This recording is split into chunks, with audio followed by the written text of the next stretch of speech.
des fausses couches, des morts-nés dans leur famille, soit elles travaillent avec les médecins et sages-femmes, ou encore elles s'en prennent et attaquent les femmes et jeunes mères enceintes dans la rue, dans les marchés, dans leurs villages, quartiers.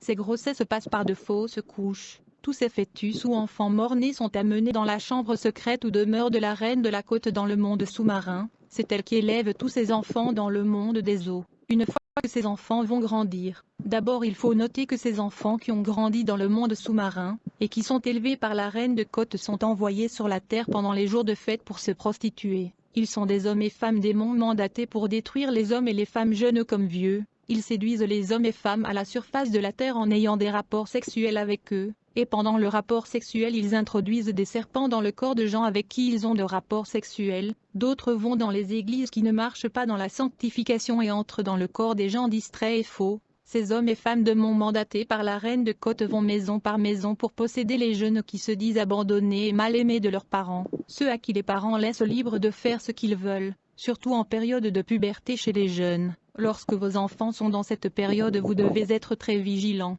développer une complicité avec votre enfant, agir avec beaucoup de tactique et de sagesse. Sinon, la reine de la côte ne tardera pas à les récupérer comme elle l'a fait avec moi. Ces hommes démons vont également dans les hôtels, les motels et les boxons de prostituées pour recueillir les spermes dans les préservatifs. Ils essorent l'eau des serviettes utilisées dans ces hôtels, motels et boxons et vont verser le tout dans les eaux de l'océan, les mers, les plages, les fleuves et rivières. Dans le monde des eaux, les grossesses que nous prenons mystiquement avec nos maris de nuit qui sont en réalité de serpents, ne durent pas 9 mois comme sur la terre. Elles varient entre 2 à 4 mois. Il y a une cité secrète dans le monde sous-marin appelée Gastrininia, où se déroulent les réunions, les jugements, les exécutions et les sacrifices. Les cultes d'adoration ou de rencontre avec la reine de la côte consistent à apporter des fruits et des bonbons, des jus de Fanta et Coca, du sucre, du lait, des bananes douces, bref tout ce qui est sucré à la mer ou près des fleuves. Faites attention aux gangas aux mystiques qui vous demandent ce genre de produits alimentaires pour leurs rituels.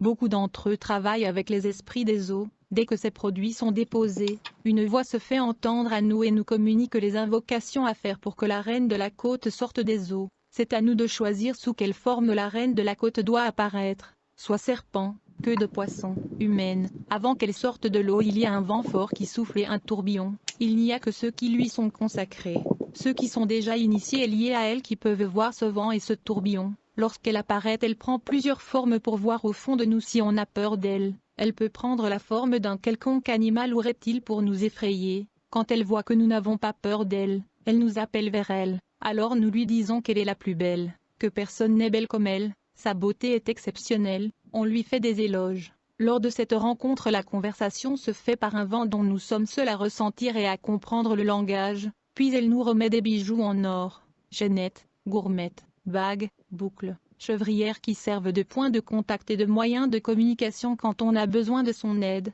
La reine des côtes se dédouble et prend toutes les formes. Elle peut prendre le visage de nos proches amis, parents, collègues de l'école ou du travail, afin de nous rendre visite à notre domicile ou lieu de travail. Dans ce cas, il n'y a que nous qui savons que c'est elle qui est là. Les gens autour de nous ne le savent pas. Très souvent, elle siège dans les eaux calmes ou qui sont riches en poissons. Lorsque tu fais le vœu d'être comme elle te donne un mari de nuit qui est un homme serpent pour te lécher et te faire briller. Elle te donne ses yeux, ce qui fait que les gens ont peur de toi et ont du mal à te fixer, à te regarder dans les yeux. Quand tu es lié aux esprits des eaux, tu ne peux pas te marier. Ce sont des esprits extrêmement jaloux. Tu ne vas pas mettre du temps avec un homme. Ils éloignent de toi toute relation sérieuse. Tu as du mal à t'entendre avec ton entourage et à trouver une personne qui te plaise vraiment. La semence du mari ou de la femme de nuit que la reine de la côte te donne crée à la longue la stérilité. Mais c'est une stérilité spirituelle. Les gens qui sont liés aux esprits des eaux sont frivoles et sont dépendants du sexe.